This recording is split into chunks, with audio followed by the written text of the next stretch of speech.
So now we are going to discuss our next characteristics, that is velocity of particle executing simple harmonic motion.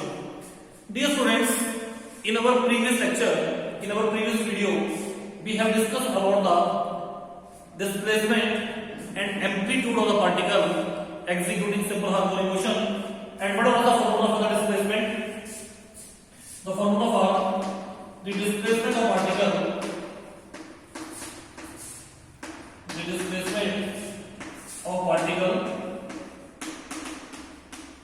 executing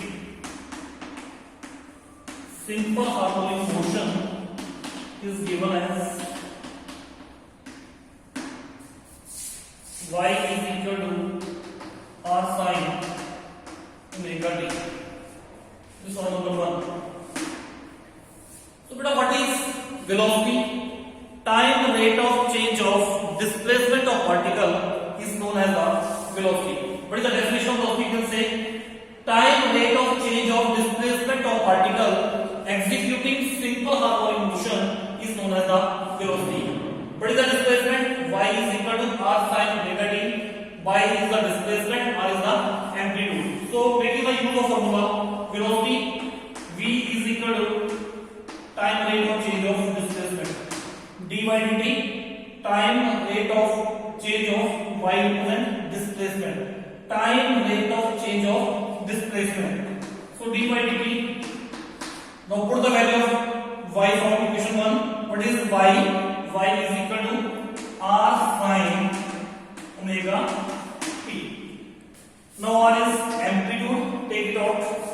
R dy dt sin omega t. We have to do the differentiation of sin omega t. So dear students, when we differentiate sin omega t, what we got? When we differentiate sin omega t, we got cos omega t, and we again differentiate omega t. This is omega. So whenever we differentiate sin omega t, what we got? We got cos omega t omega. Sin omega t, cos omega t, and omega t again differentiating, we got omega. So v is equal to, this is equal to r sin omega t, this is cos omega t into omega. So what we got from here is v is equal to r omega cos omega t. This is number 2.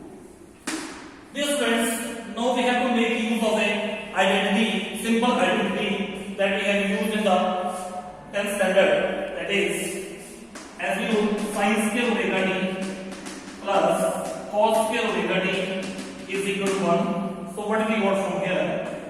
Cos square omega t is equal to 1 minus sin square omega t. Now make use of equation number 1, that is y is equal to r sin omega t, and from here we just take the value of sin omega t. What we got? Y upon r is equal to sin omega t. Now we have to make use of this value sin omega t from here to here. So what we got? Cos square omega t is equal to 1 minus y upon r whole square. So we got from here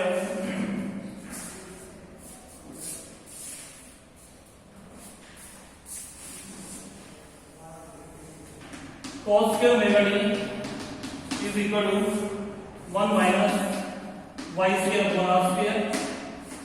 Cos square omega t is equal to r square minus y square upon r square. Cos omega t is equal to root r square minus y square upon r square. And whenever we take the root, cos omega t is equal to root r square minus y square upon r. Now we have to put this value. This is number 3. Now we have to use equation 3rd in equation 2. Let's see. Now we have to make use of equation 3rd in equation 2. But we got v is equal to r omega. We have to put this value. But this cos omega t is root r square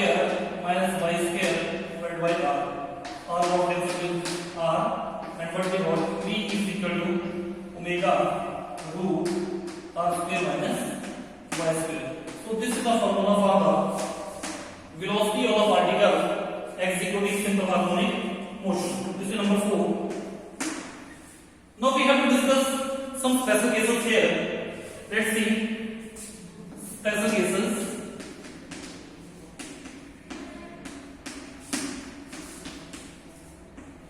Dear students, when we have discussed start this chapter, we have discussed that we simply take the case of this simple pendulum, and we see that whenever it comes into the oscillations, if this is set into the oscillations, at the mean position velocity is always maximum, and at the extreme position velocity is always zero. Here E represents the, this is EM, this is the mean positions, and these are the E1 and E2. These are the extreme position. At the mean position, velocity is maximum. At mean position,